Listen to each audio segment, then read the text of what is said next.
แท่น้องจนเหลือไว้ก็น้องเห็นอยู่ฐานะของอายอาชีพเผาถ่านส่งขายหาเงินใส่ก็ยังบ่พอรวยจนมันบ่สำคัญเว้ากับอายนั้นยังจำได้บ่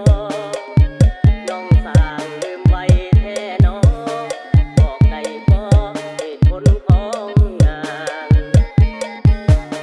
หรือว่าแก้วตาพบทางเลือกใหม่มีคนเขาดีกว่าอายน้องจึงตัดใจเหินห่างหักกันมาดนทิ้งคนจนแบบนี้บ่นานเรือล่มกลางวังบ่ถึงฝั่งเสียแล้วเนาะอายนั่งเหงาเฝ้าเตาถ่านคิดเห็นภาพเหตุการณ์สองเฮาช่วยกันเอาฟืนลงเตาบ่มีเจ้าอายนั่งห่วงใยเก็บเงินขายทาน